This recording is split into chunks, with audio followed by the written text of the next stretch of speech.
Hi అండి, అందరికీ నమస్కారం. ఇప్పుడిప్పుడే మరొక లేటెస్ట్ బ్రేకింగ్ న్యూస్ అయితే రావడం జరిగింది.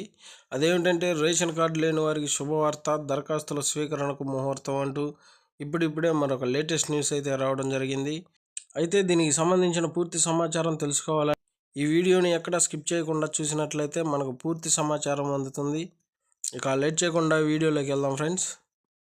ఆంధ్రప్రదేశ్లో రేషన్ కార్డు లేని వారికి తాజాగా కూటమి ప్రభుత్వం గుడ్ న్యూస్ తెలియజేసింది. కొత్త రేషన్ కార్డులు జారీ చేసుకునేందుకు ప్రభుత్వం సిద్ధంగా ఉందని, ప్రజలను సిద్ధంగా ఉండాలని తెలియజేశారు. డిసెంబర్ 2 నుంచి 28వ తారీఖు వరకు రేషన్ కార్డుల కోసం ఎవరైనా దరఖాస్తు చేసుకోవచ్చని, అర్హులైన వారికి రేషన్ కార్డులు అందిస్తున్నామని తెలిపారు.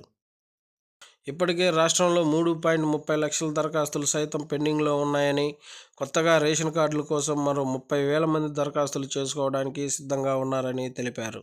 అలాగే యాడింగ్ కోసం 2,13,007 మంది దరఖాస్తులు ఉన్నారని, తొలగించిన వారు 36,000 మంది పైగా ఉన్నారని తెలిపారు. అయితే ప్రస్తుతం ఉన్న రేషన్ కార్డుల స్థానంలో కొత్త రేషన్ కార్డులను సైతం తీసుకొచ్చేందుకు ఏపీ ప్రభుత్వం చర్యలు చేపడుతున్నట్లు తెలుస్తుంది.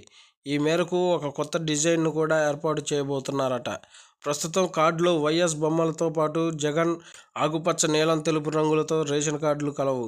ఈ బొమ్మలు తొలగించడంతో పాటుగా రంగులు కూడా మార్చి సరికొత్త డిజైన్తో తీసుకురాబోతున్నారట.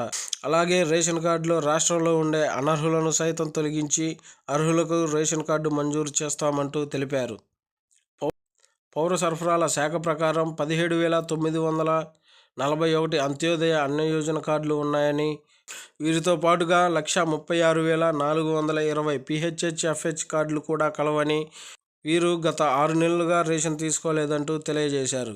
వీరిని తొలగిస్తే సుమారుగా 90 కోట్ల ఆదా అవుతుందని ఏపీ ప్రభుత్వం అంచనా వేస్తుందట. ఇప్పటికే 1.48 కోట్ల వైట్ రేషన్ కార్డులు ఉన్నాయని, జాతీయ ఆహార భద్రతా చట్టం కింద ఉన్నవని తెలిపారు.